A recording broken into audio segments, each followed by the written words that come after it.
Bueno, bienvenidas y bienvenidos todos a este primer encuentro del ciclo de charlas inspiradas en la encíclica Laudato Si.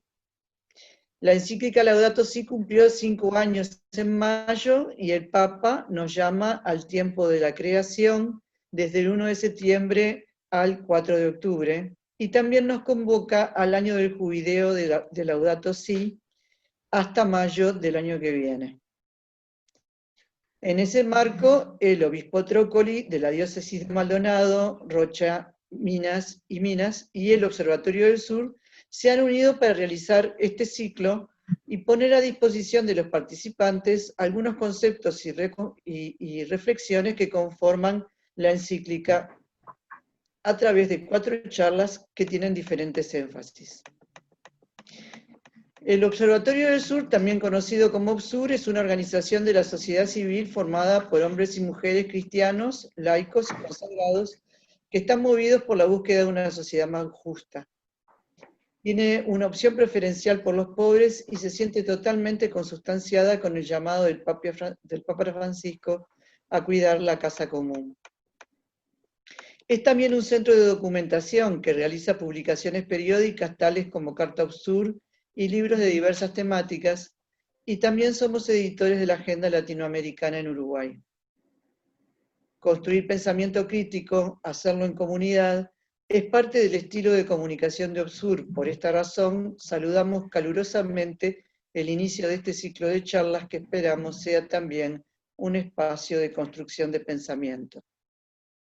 Si bien originalmente el obispo Trócoli y Clara Villalba pensaron esta convocatoria para jóvenes de la diócesis de Maldonado, Rocha y Minas, la tecnología permitió que la comunidad se agrandara y trascendiera no solo las fronteras departamentales, sino también las nacionales.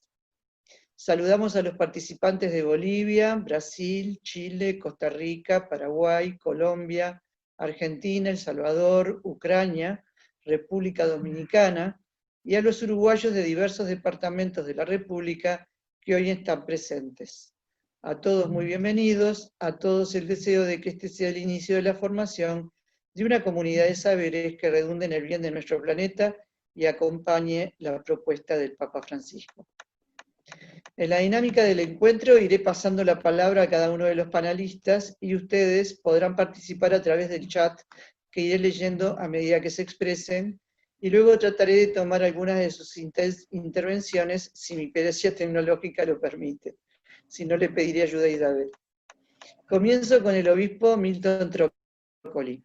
Nació en Montevideo el 3 de marzo de 1964, realizó sus estudios en el Seminario Interdiocesano de Montevideo, estudió 2 años en la Universidad Gregoriana en Roma, fue ordenado presbítero el 8 de mayo de 1988, fue ordenado obispo el 20 de diciembre de 2009. El 8 de julio de 2018 fue designado obispo de la diócesis de Maldonado, Rocha y Minas. Le damos la palabra.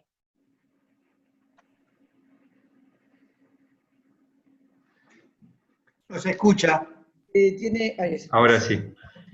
Buenas tardes y, bueno, en primer lugar un agradecimiento a OBSUR y a todos los ponentes por esta tarea común para poder difundir, dar a conocer, profundizar, reflexionar sobre la Laudato Si, y con esto también ponernos, como decía, en esta línea y en esta visión profética que ha tenido el Papa Francisco para impulsarnos a todos a tomar más conciencia de nuestra casa común y a la vez también de poner todos nuestros dones, capacidades, cualidades para construir juntos esta casa común, esta ecología integral, donde este mundo donde tiene que haber un lugar para todos, donde nadie puede sentirse o ser excluido, y a la vez también donde todos sabemos que el otro, los otros, la misma creación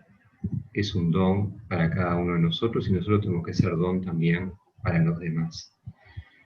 Sin duda que la pandemia nos ha hecho tomar conciencia hasta qué punto estamos dependientes unos de otros, en sus dificultades, en lo que ha traído de de problemática y también en la búsqueda de soluciones. Sabemos que no hay soluciones para uno solo o para algunos pocos, sino que las soluciones tienen que ser para todos, porque si no, no funciona. Aún la vacuna no puede funcionar para poquitos. Tiene que ser algo que se piense para todos. Y bueno, esto creo que nos ha llevado a tomar todavía una conciencia más grande de lo que es nuestra casa común y lo que significa también el cuidado y a la vez también el cuidarnos y el alentarnos en la esperanza unos a otros. Pero me han pedido que comenzara con una oración, así que poniendo todo este proyecto también en buenas manos, en las manos de Dios, que es Padre, Padre de misericordia, que has creado este mundo, que lo has puesto también en nuestras manos para que continuemos tu obra. Regálanos en este tiempo el poder profundizar, reflexionar, abrir la mente y el corazón para descubrir también en el rostro del otro un hermano, para descubrir también en nuestro mundo esta casa común que todos estamos llamados a construir y donde todos tienen que tener un lugar en la mesa. Tú que vives y reinas por los siglos de los siglos. Amén. Bueno, muchas gracias y les paso el micrófono.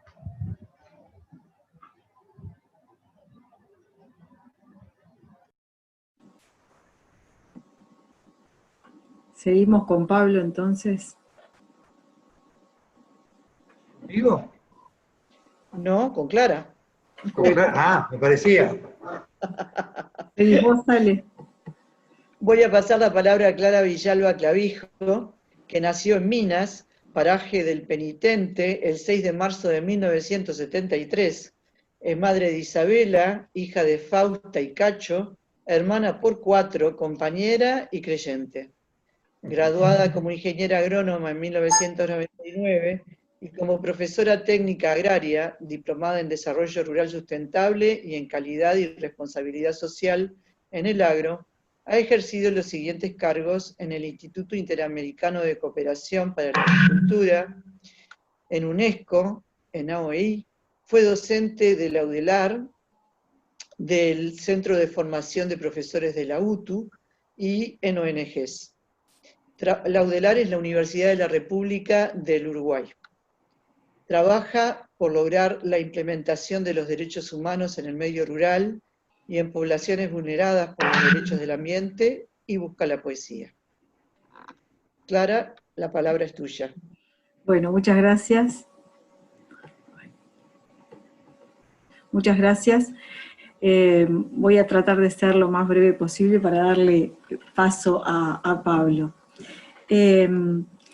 Bueno, un poco la charla que pensé, o este compartir con todos ustedes, se basa básicamente en 4 ejes.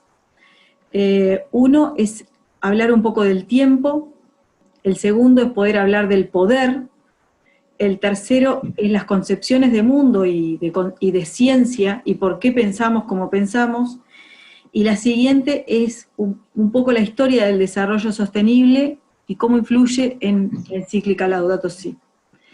¿Por qué el primer eje que me planteo para iniciar esta conversación es el tiempo?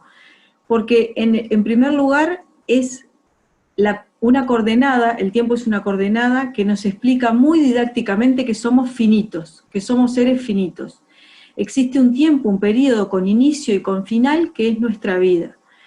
Y si bien sé que hay personas que quizás están escuchando esta charla que no son creyentes, me permito citar a Mateo cuando dice: quien por más que se esmere, se esfuerce, puede añadir un ápice a la medida de su vida.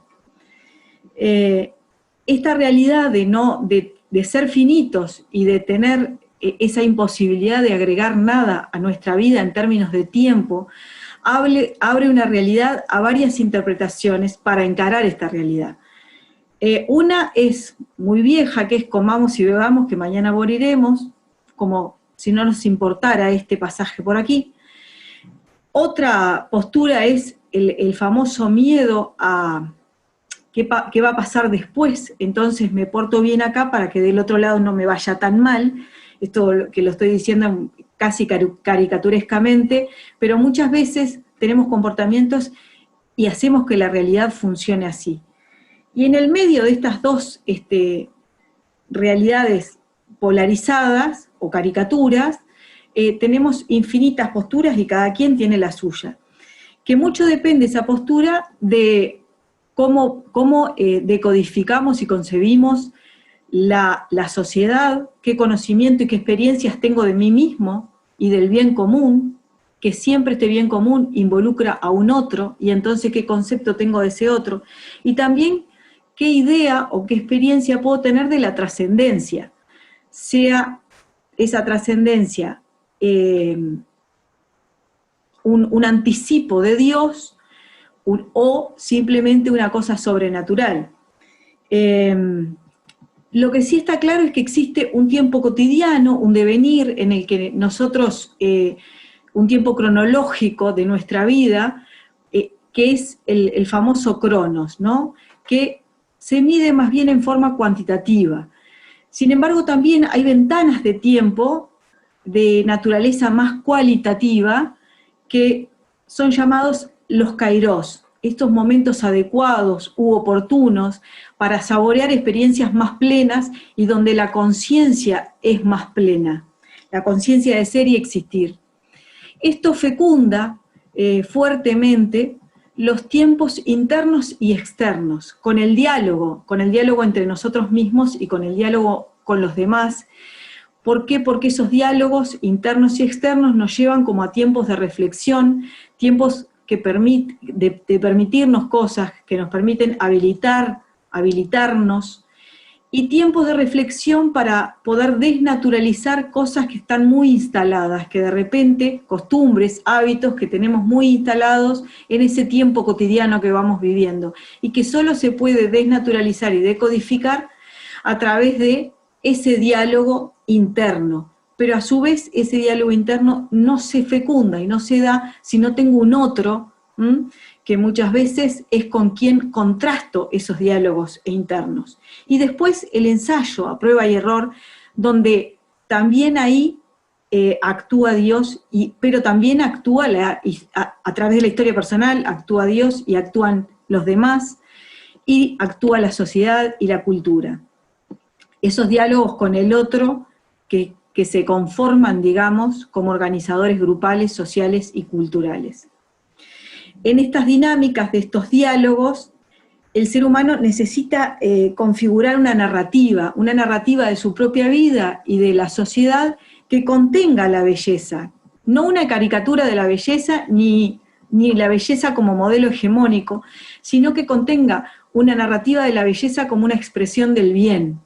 Y en esa narrativa necesita incluir a la naturaleza como un disfrute y como una contemplación, un estar quieto, un tiempo de no producir, un tiempo recreativo donde poder proyectar mi vida con otros. Y cuando digo otros me refiero a todos los seres, no solo al ser humano, digamos. La modernidad era un tiempo lineal, que estaba abierto al futuro y al llamado progreso. Claro que tenía una falencia esto de que se identificaba el progreso como el crecimiento económico, y ahí el hombre se volvió bien autónomo de la naturaleza con una confianza excesiva en la tecnología, pero el tiempo lineal le permitía en esa modernidad tener un pasado en el cual se basaba para su presente, y ese presente le permitía proyectar un mañana. Todo esto le daba un sentido histórico. Ese sentido histórico dotaba al tiempo de una cierta duración y una cierta permanencia. En la actualidad, por el contrario, el tiempo se vive de otra manera. No tiene una línea histórica, sino que se vive como una serie de islas, está atomizado y se pierde el sentido histórico, porque se pierden esos vínculos, y sin esos vínculos se pierde la narrativa.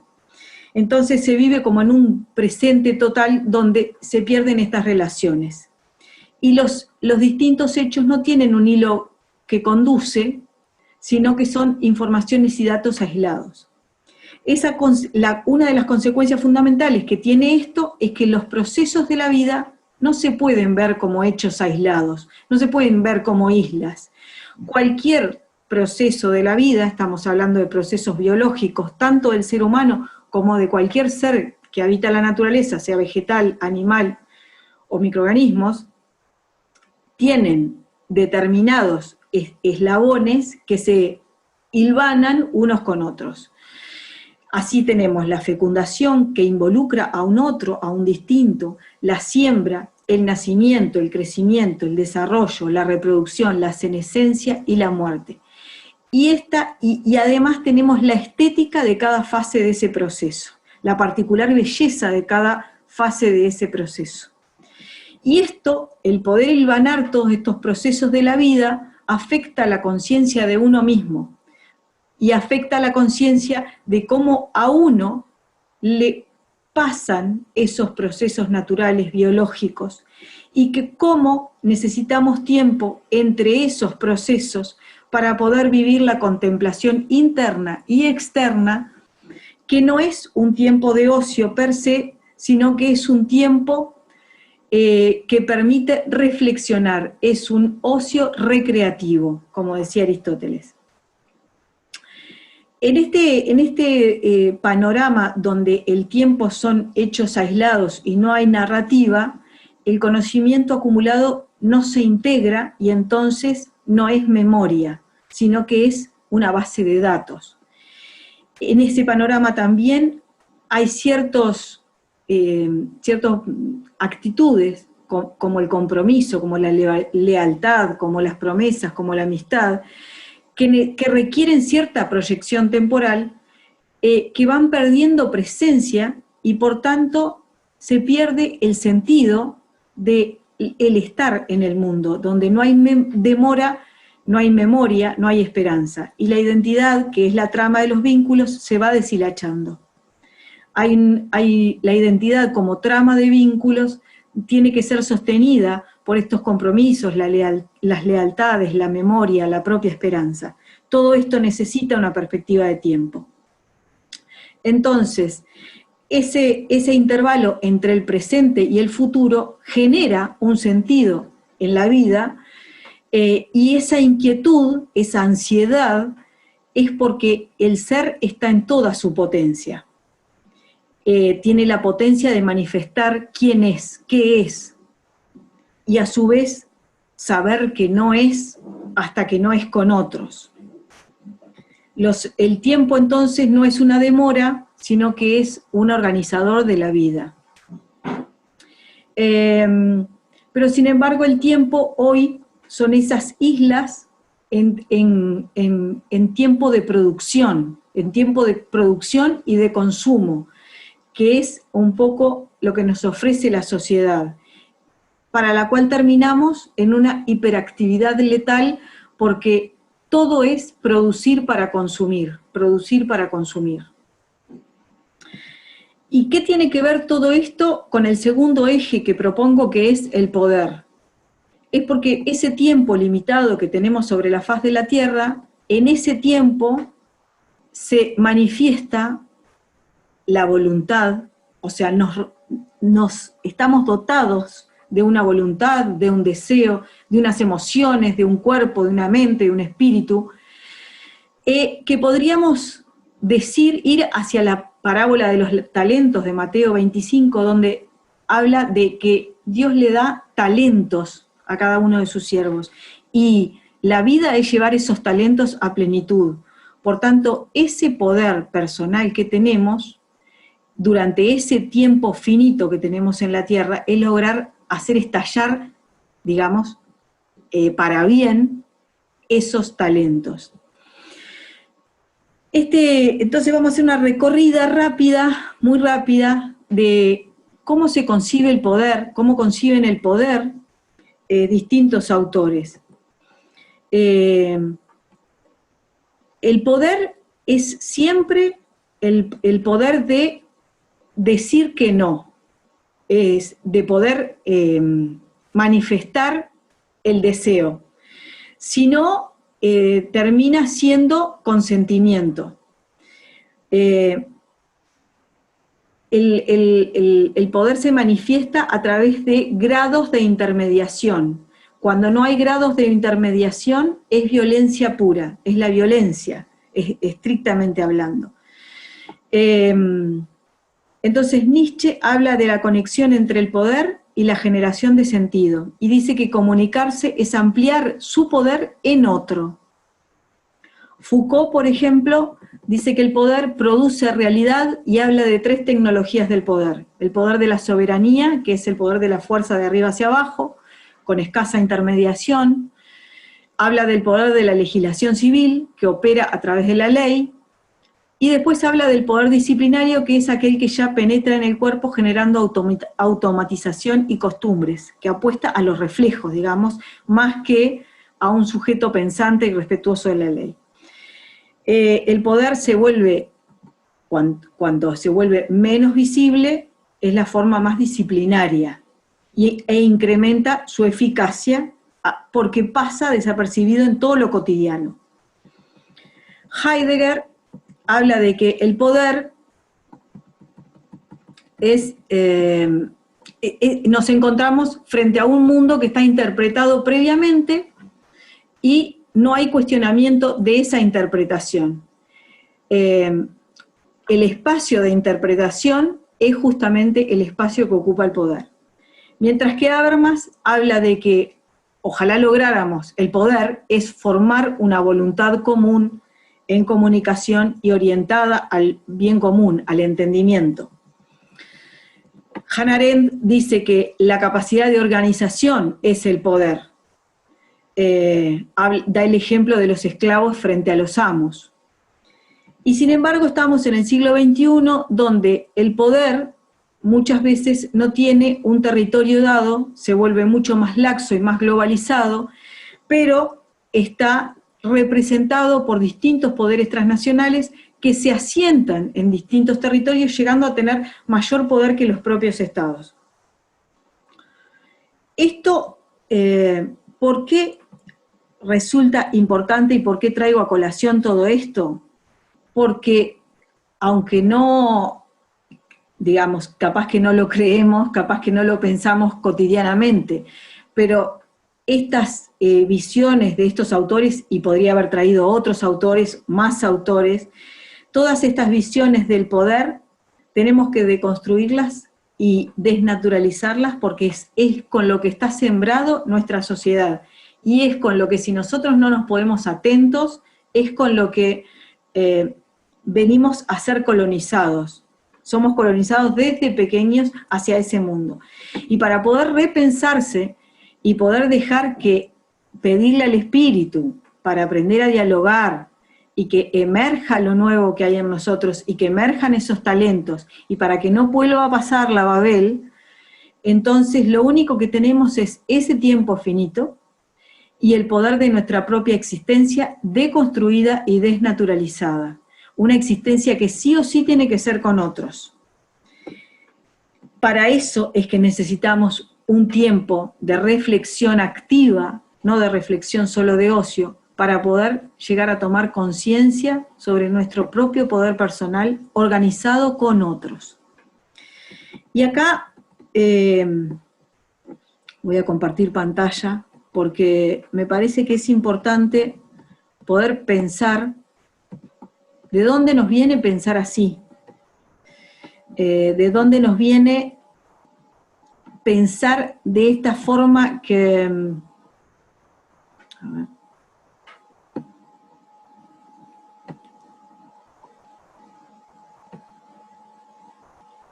¿Ven mi pantalla? No. Bueno, sigo entonces porque... hay dos paradigmas que están en contraste, que es la visión mecanicista, un poco que venía desde antes, pero que terminó de forjarse, digamos, con Descartes, donde, y versus una visión nueva que está surgiendo para la sociedad judeocristiana occidental. Existen los pueblos originarios de América Latina, de África, de Asia, que tenían otra cosmovisión, pero en nuestro mundo la visión que prevaleció fue una visión de mundo mecanicista versus una visión que está emergiendo ahora de organismo viviente con, digamos, una visión vincular y relacional. Mientras que la visión mecanicista propone que la identidad es estable, la otra visión, la vincular, propone que la identidad es dinámica. Mientras que la visión mecanicista propone que la totalidad es desarmable y que hay independencia absoluta de cada parte, la visión vincular y relacional habla de que la totalidad es compleja, nunca es totalmente especificable y la autonomía es relativa. Mientras que en la visión mecanicista se habla de una causalidad eficiente y de que el ser humano está separado y desconectado y que privilegia lo medible y lo cuantificable, en la visión relacional se habla de un entramado relacional donde el ser humano es un nodo de una red de interrelaciones. Las ciencias siguen separadas, pero tienen ámbitos de disciplina. Mientras que en la visión mecanicista se habla de dicotomías, en la visión vincular, las ciencias tienen en cuenta la multidimensionalidad de los distintos hechos. En la visión mecanicista el conocimiento está dado por medidas, medir para controlar, y para ello se aíslan variables e indicadores. La noción de enfermedad es un agente externo, y el modelo biologicista, donde la salud es la ausencia de la enfermedad. En la agricultura, por ejemplo, predomina el monocultivo y la ausencia de microorganismos e enfermedades que si las hubiese se llaman plagas y enfermedades. Entonces, el paradigma es la simplicidad. En cambio, en el paradigma relacional, el conocimiento es el resultado de la interacción global del hombre con el mundo, no es para controlar, ni es totalmente medible. Se incluye la subjetividad como una variable de análisis, sin dejar de objetivar. El modelo ecológico es donde la salud es un postulado multicausal. En la agricultura se apunta al policultivo y la agroecología, y el paradigma es la complejidad.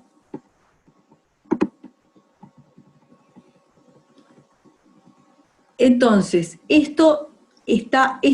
estamos en un momento de viraje de paradigma donde empieza a surgir, a partir de este paradigma relacional, el concepto de desarrollo sostenible, que ha tenido varias etapas en las cuales no me voy a detener, pero simplemente quisiera decir, en el siglo XX se caracterizó por transformaciones muy profundas en cantidad, porque de los efectos locales pasamos a efectos regionales, en calidad o profundidad, porque el avance de la química permitió rupturas y nuevas combinaciones, y se generaron efectos a largo plazo sobre el ambiente, con las bombas nucleares, los accidentes nucleares como Chernobyl. Y en la década del 60 los países desarrollados empezaron a reflexionar sobre esto y a relacionar el deterioro ambiental con la idea que se tenía en ese momento de desarrollo, que no era la actual, sino que era una idea de desarrollo como sinónimo de crecimiento económico. En la década del 70 empiezan a surgir 4 posturas frente a esto. Una era la catastrofista, la otra era la de tecnócratas optimistas, que simplemente decían, podemos seguir, el asunto es conseguir tecnologías más amigables con el medio ambiente. También surgen los ecologistas a ultranza, que lo que plantean es vivir un retorno a las comunidades medievales, digamos, y una propuesta de crecimiento cero. Y también surge la idea de desarrollo sostenible, que es una corriente crítica humanista, que prácticamente la plantean los países no alineados. Estos países no alineados y los movimientos sociales del tercer mundo resisten esos planteos iniciales, porque lo que plantean es que estos problemas ambientales fundamentalmente fueron generados por los países ricos, derivados de los excesos de producción y de consumo. Allí ya se habían desarrollado, entre comillas, en ese concepto de desarrollo igualado al de crecimiento económico, y que el verdadero problema del planeta es tener 2/3 de la humanidad dominados por la pobreza, la malnutrición, las enfermedades y la miseria. De ahí, tomando toda esta inquietud, es que el Papa, saca la Laudato Si. Y en esto simplemente voy a decir títulos de cada uno de los capítulos para invitarlos a leerla profundamente porque tiene una gran riqueza. El capítulo 1 es básicamente un diagnóstico, es lo que le está pasando a nuestra casa común, basada en los mejores conocimientos científicos disponibles hasta el momento. El capítulo 2 es el Evangelio de la creación, o sea, la tradición judeo-cristiana. No olvidemos que el pueblo judío era un pueblo agrícola y pastoril. Básicamente se basan las fiestas y los momentos en que Dios se manifiesta, que instala diálogo, es a través de esto. El capítulo 3 es la raíz humana de la crisis ecológica con este desarrollo tecnológico y con este tipo de antropocentrismo. Hay otros desarrollos tecnológicos que no se han indagado lo suficiente y que podrían salvarnos, digamos, de la crisis. El cuarto capítulo es una ecología integral, una apuesta a la ecología integral, integrando lo humano, lo socioeconómico y lo ambiental. El capítulo 5 son líneas orientativas y de acción, donde habla de emprender un diálogo honesto de los distintos niveles de la vida social. El capítulo 6 es la educación y la espiritualidad ecológica, de donde surge una conciencia formada y responsable. Así que por acá me quedo, y bueno, les deseo a todos feliz lectura para los que no la hayan leído, y para los que la hayan leído, puede ser feliz relectura. Muchas gracias. Bueno, muchas gracias, Clara. Muy interesante tu intervención. Quiero decirle a todos los que están participando en este momento del encuentro que como la estructura que tenemos es de paneles, de panelistas, nosotros no los vemos a ustedes, recibimos sí las reacciones a través de las intervenciones que hagan por el chat, que van a ser muy bienvenidas para retomarlas luego de que termine su intervención Pablo Bonavía. Bueno, así que ahora va a tomar la palabra el padre Pablo Bonavía, que nació en Montevideo en 1947, fue ordenado en 1974 como presbítero de la Arquidiócesis de Montevideo, hace 46 años, es profesor en la Facultad de Teología desde 1977 hasta 2017, actualmente es miembro de Amerindia, Red de Teología Latinoamericana, estuvo al servicio de varias parroquias de Montevideo, Pozzolo, La Anunciación, La Cruz de Carrasco y ahora San Antonino, y hoy participa también de las directivas del Hogar Sacerdotal y de OBSUR, la que compartimos. Bienvenido, Pablo. Bueno, muchas gracias Alejandra, muchas gracias Monseñor Milton y muchas gracias Clarita. La verdad que me dejaste impresionado con tu exposición, porque yo más o menos sabía por dónde iba a ir, pero se ve que la has trabajado y retrabajado, y bueno, me ahorraste muchas cosas, me sacaste letra, digamos. Yo quisiera comenzar porque lo mío sería el intento por ver que este desafío ecológico integral, que es el gran desafío del siglo XXI, es inseparable de lo que podríamos llamar la espiritualidad cristiana o el seguimiento de Jesús. A veces, como decía recién Clara, separamos, compartimentamos, y venimos de una tradición sumamente individualista de espiritualidad, una espiritualidad que a veces no tiene ni prójimo, ni historia, ni naturaleza. Entonces me parecía bueno, ya de entrada, recoger este desafío del Papa, que es justamente una mirada desde una relectura de lo esencial de nuestra espiritualidad. Y voy a leer ahora, si me autorizan, una oración que está al final de la encíclica Laudato Si. Se llama Oración por nuestra tierra y contiene en esta clave contemplativa los grandes temas de toda la encíclica. Y dice así: Dios omnipotente, estás presente en todo el universo y en la más pequeña de tus criaturas. Tú que rodeas con tu ternura todo lo que existe, derrama en nosotros la fuerza de tu amor para que cuidemos la vida y la belleza. Inúndanos de paz para que vivamos como hermanos y hermanas, sin dañar a nadie. Dios de los pobres, ayúdanos a rescatar a los abandonados y olvidados de esta tierra, que tanto valen a tus ojos. Sana nuestras vidas para que seamos protectores del mundo y no depredadores. Para que sembremos hermosura y no contaminación y destrucción. Toca los corazones de los que buscan solo beneficios a costa de los pobres y de la tierra. Enséñanos a descubrir el valor de cada cosa, a contemplar admirados, a reconocer que estamos profundamente unidos con todas las criaturas en nuestro camino hacia tu luz infinita. Gracias porque estás con nosotros todos los días.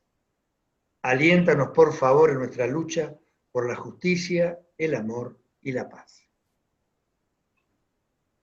Que esta sea nuestra oración, nuestra actitud, nuestra mirada, que a través de todo este documento Laudato Si empapa de una ternura y de una espiritualidad muy profundas todo el planteo ecológico integral. Antes de empezar estrictamente con el tema, yo recordaría que hoy hace 28 años que murió el padre Cacho, que para los que vivimos en Montevideo y en general para el país entero, sobre todo los cristianos, es un símbolo de una manera de encarar las relaciones, de una manera de encarar el ambiente que me gustaría hacer presente. Solo con 2 o 3 puntitos de lo que fue su enorme y todavía no del todo explicitado por parte de nuestra iglesia, su enorme aporte. Él fue el que le cambió el nombre de hurgadores a clasificadores a los que recorre nuestra ciudad buscando basura, extrayendo basura para poder reciclarla, reintegrarla a nuestra economía. Él, mientras mucha gente veía a los clasificadores solo como gente que vive y reparte mugre, él decía que eran profetas de la ciudad nueva. Porque él decía que la ciudad nueva iba a ser capaz de entrar en una economía circular, donde en vez de acumular residuos, pudiera reciclarlos y por eso también cuidar las reservas de este planeta que es un don de Dios. Y además decía algo muy, muy típico de su manera de estar en el barrio: esto no es obra de algunos benefactores para muchos beneficiados. Él decía, no, esto es una obra en la que todos dependemos de todos. Y estos 2 aspectos, la interdependencia y al mismo tiempo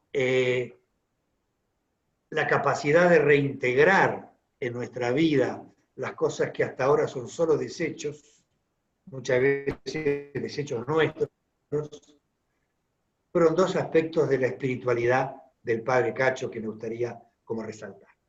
Y paso entonces a lo que es un poco más directamente la mirada que me gustaría hacer sobre la Laudato Si, desde lo que podríamos llamar una experiencia de Dios típicamente cristiana, una espiritualidad del seguimiento de Jesús en este contexto que nos ha tocado vivir.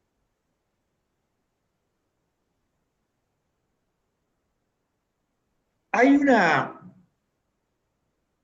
forma que tiene el Papa Francisco de leer lo que estamos viviendo que rescata una dinámica muy típica de la fe cristiana. ¿Por qué? Porque todos sabemos que nuestra fe intenta de alguna manera interpretar y transformar la realidad. miramos lo que nos sucede desde la perspectiva de Jesús. Lo que estamos menos acostumbrados es a recrear la mirada y la perspectiva de Jesús desde lo que vamos descubriendo en nuestra historia, en nuestra naturaleza, en nuestra vida como comunidad.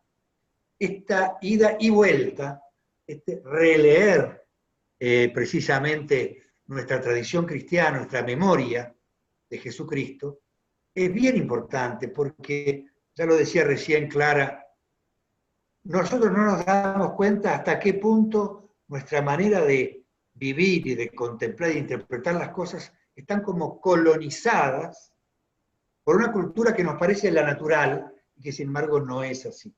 ¿Sí?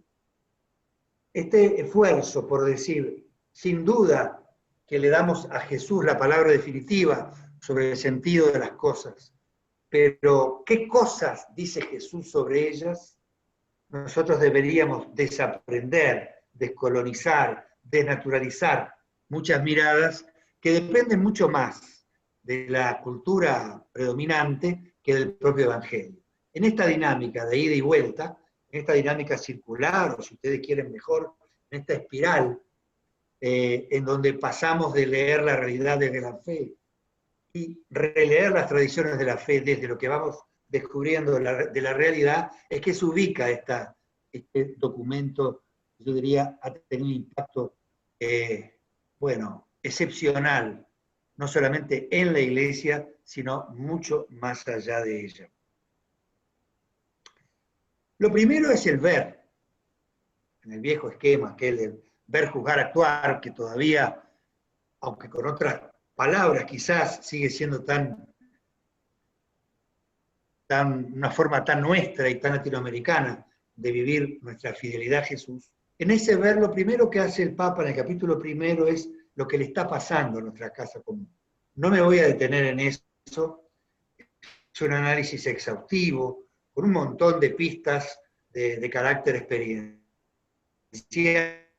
científico, etc., en donde el Papa, bueno, nos hace partícipes de este escándalo de estar en una civilización que maltrata la naturaleza, que contamina, que deforesta, que trata a la naturaleza como un mero recurso económico para satisfacer intereses, deseos, proyectos, y que por lo tanto tiene también, como consecuencia, genera no solamente un dominio abusivo por parte de la humanidad sobre la naturaleza, sino que eso se puede mantener porque a su vez eso genera relaciones de dominio de los seres humanos entre sí y una especie de concepción de relación de dominio entre Dios y la creación entera.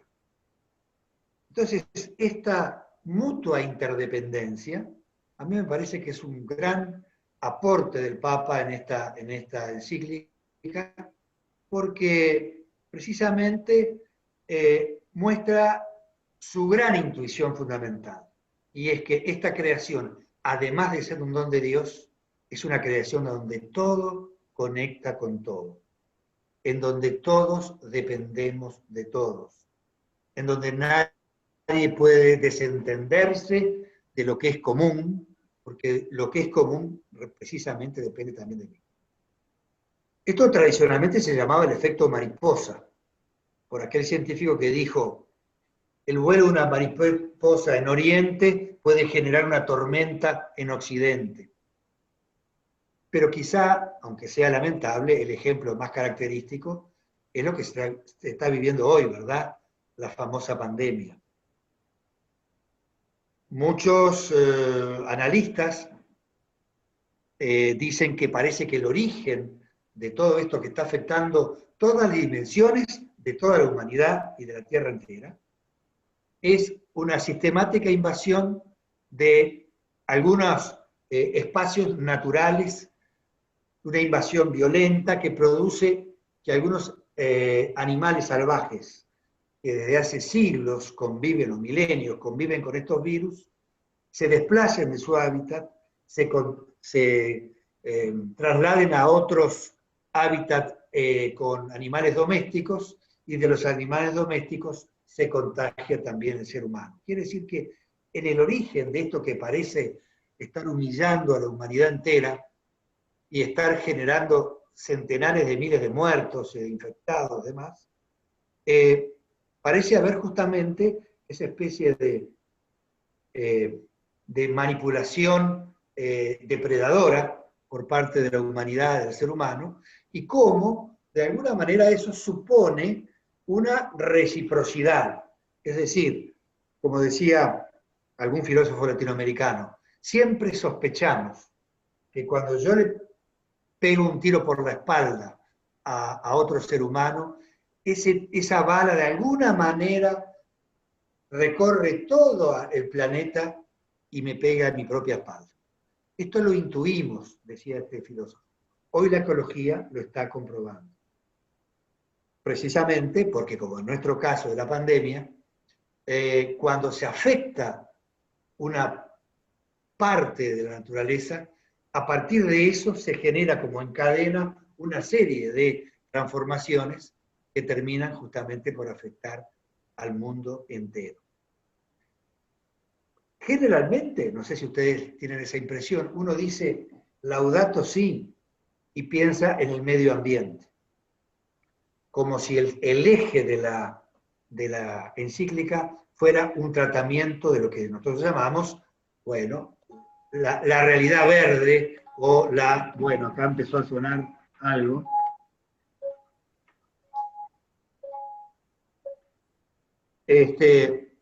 Y yo me atrevería a decir que esa no es una verdadera interpretación de la, ¿cómo se llama?, de la encíclica, ¿verdad? ¿Por qué? Porque en el fondo, lo nuevo de la encíclica, lo que aparece como una perspectiva, bueno, transformadora, no solamente de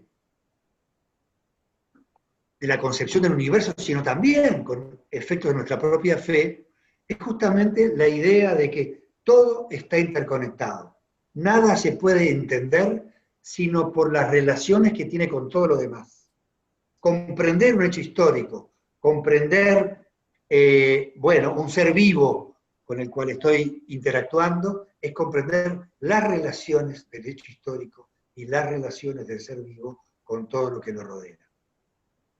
Entonces, aquí es donde interviene una invitación del Papa a superar lo que hasta ahora se ha llamado el modelo, el paradigma de la modernidad. Porque la modernidad vino de la mano de un tipo de relación de la humanidad con la naturaleza, de la humanidad entre sí y de la humanidad con Dios.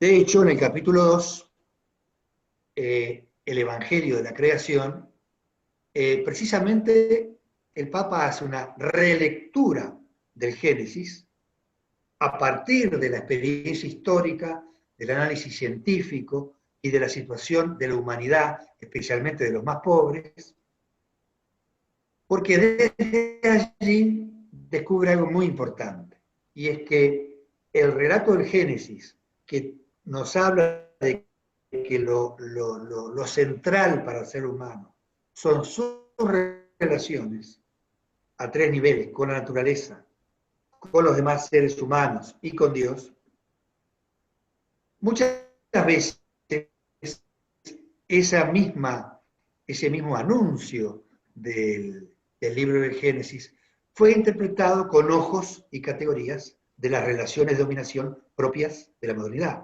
Entonces, cuando se dice ahí que la vocación humana es crecer, multiplicarnos y dominar la tierra, ese dominar la tierra se entendió desde esta perspectiva depredadora, abusiva, que cree que puede tratar la naturaleza simplemente como un depósito, una reserva de materiales útiles para los proyectos o de la humanidad o generalmente de un sector de la humanidad.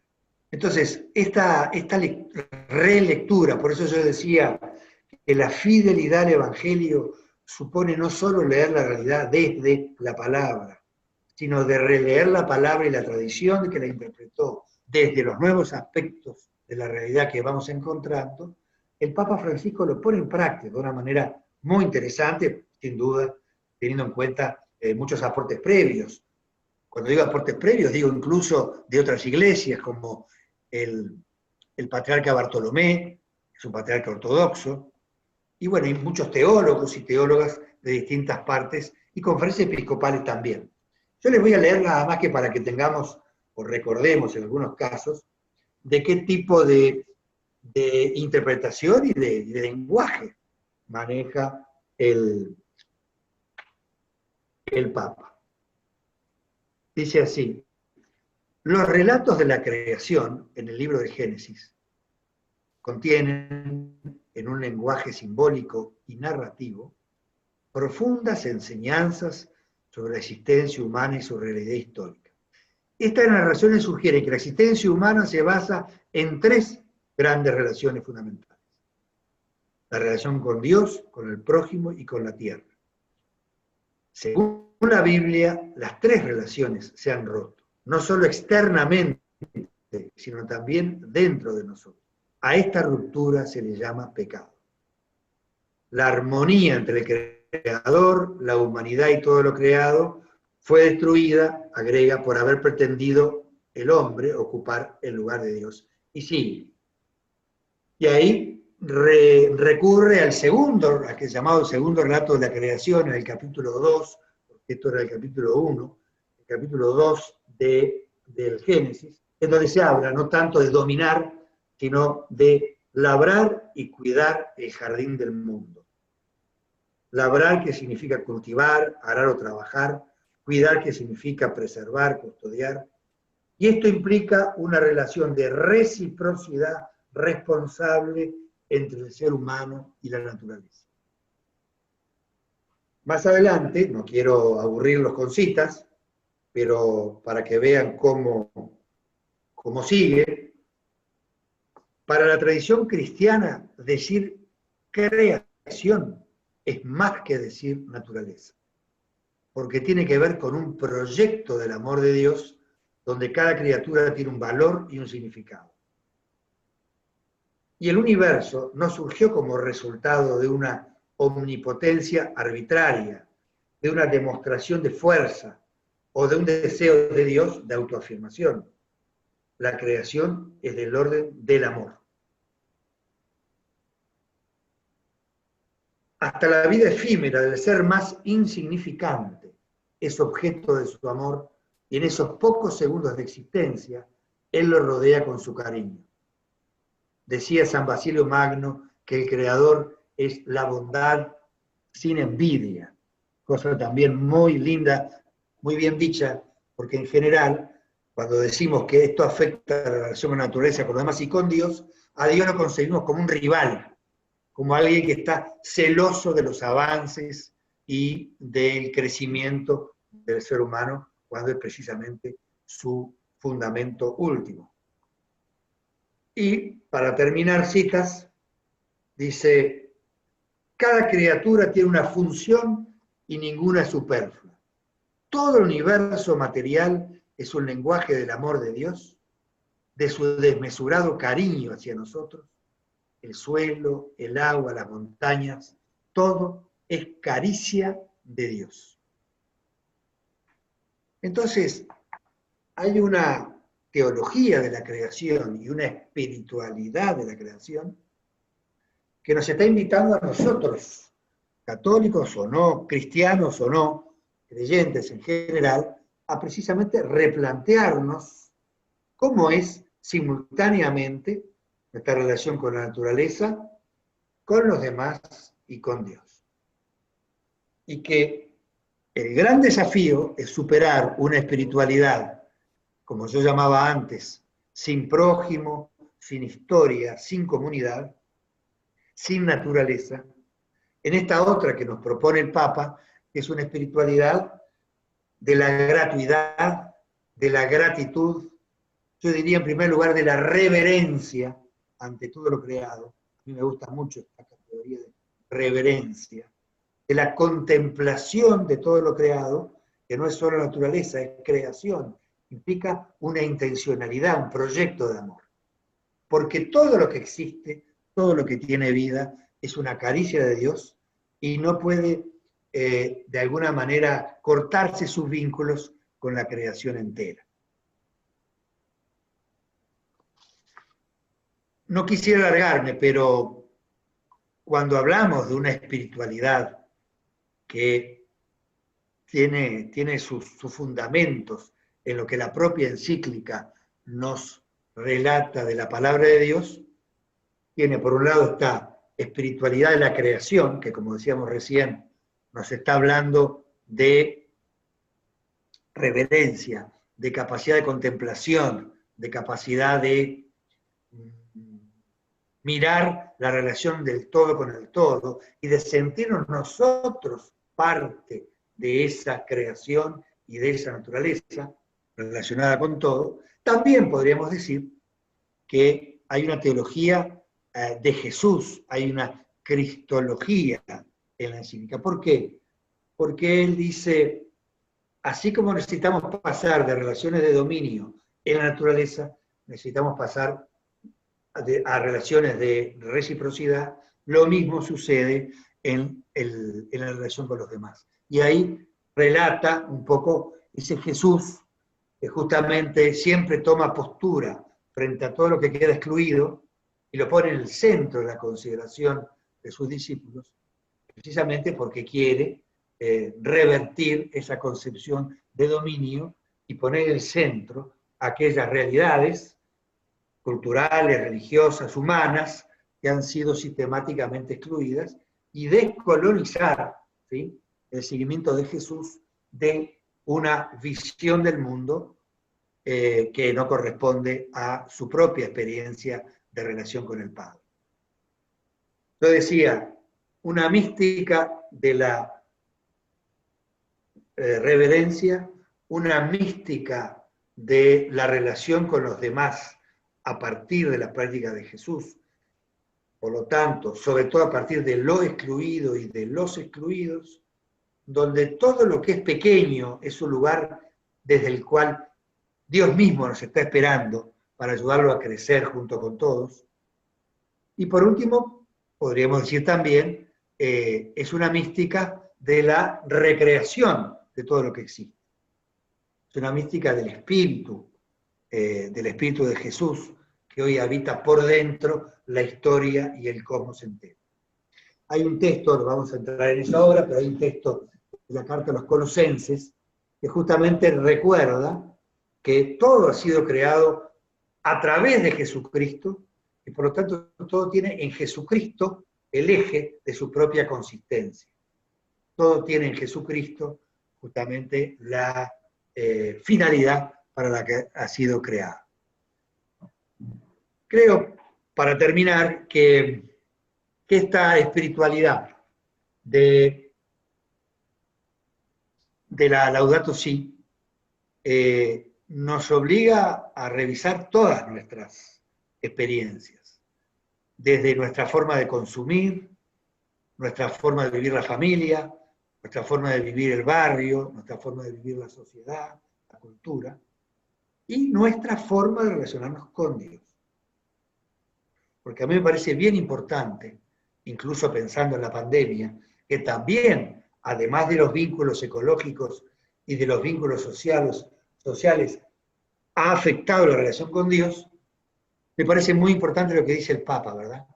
La creación no es un gesto marcado por el poder, no es un gesto en el que Dios, autocentrado y buscando simplemente expandir su poder, nos transforma a todos nosotros en meros súbditos, sino que es un gesto de amor que invita a participar de una comunidad, la comunidad intradivina, el Padre, el Hijo y el Espíritu Santo, y por lo tanto nuestra relación con Él no es de temor, no es de defensa, no es tampoco de brindar homenajes a un Dios autocentrado, sino al contrario, es la relación con un Dios que se hace pequeño, que en Jesús y en la encarnación quiere hablarnos de sí mismo desde dentro de lo que vivimos, y que por lo tanto le vuelve a dar la experiencia histórica, sobre todo la relación con el prójimo y con la naturaleza, una dimensión de sacralidad, una dimensión de trascendencia que yo creo que es bien importante. Para terminar voy a leer una oración de un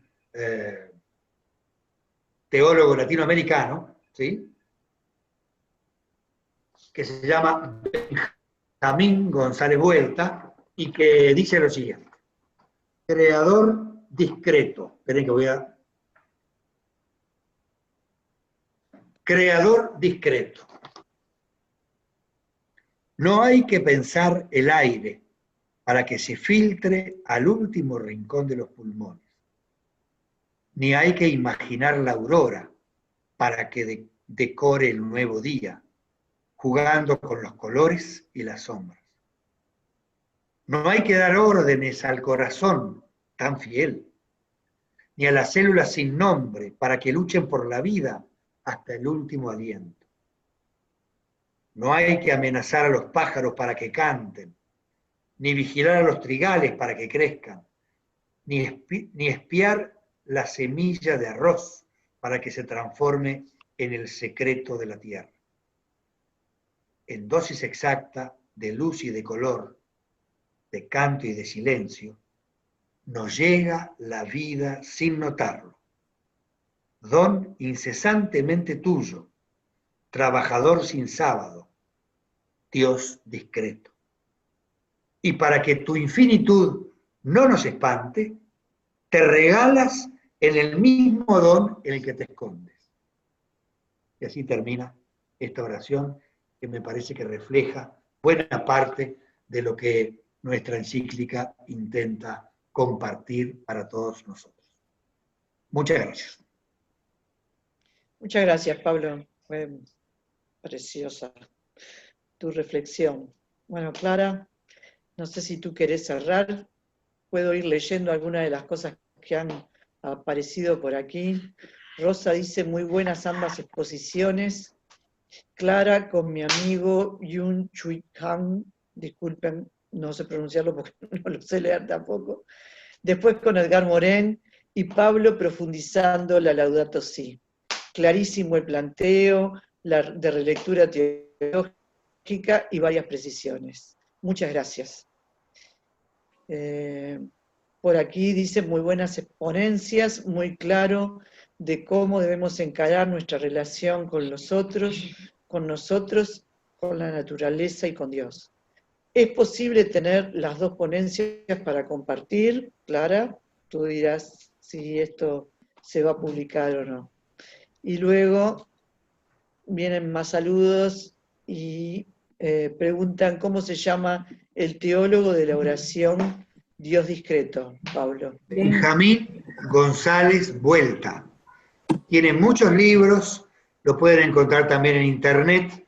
Esta oración, que debe estar en internet sin duda, se llama Creador discreto. Ahí está. Bueno, y aquí te saludan y te agradecen a ti y a Clara por las ponencias y por la claridad que han tenido. Por aquí aparecía Clara ya poniendo Benjamín González Vuelta. Así que tenemos ahora, hemos llegado a tener 60 participantes, en este momento estamos en 57. Clara promete que la próxima vez, que va a estar más tranquila en el uso de la tecnología, va a poder hacerlo en la reunión cuando termine. Pero por esta vez van a tener que conformarse con estas intervenciones. Con el chat. Con el chat. Bueno, Clara, no sé si querés hacer el cierre.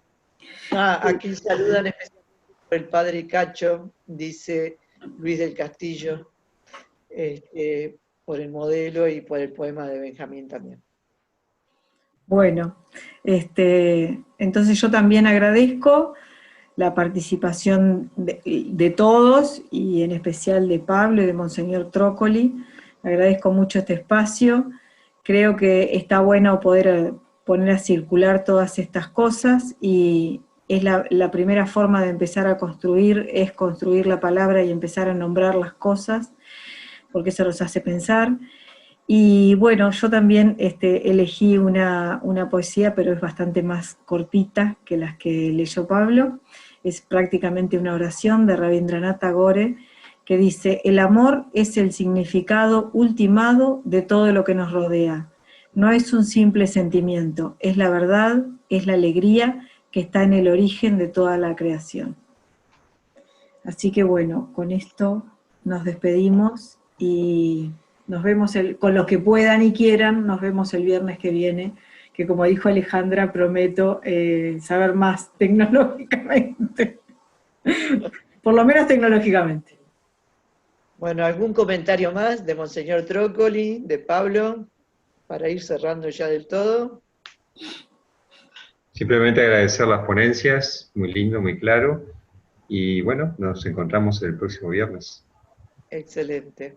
Genial. Bueno, muy bien, y muchas gracias a todos ustedes que están allí acompañando y también de alguna forma creando comunidad, tal como nos habíamos propuesto.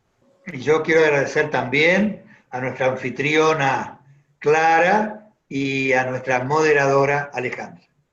Bueno, muchas gracias. Gracias, Pablo. Bueno, nos vemos entonces el próximo viernes. Gracias.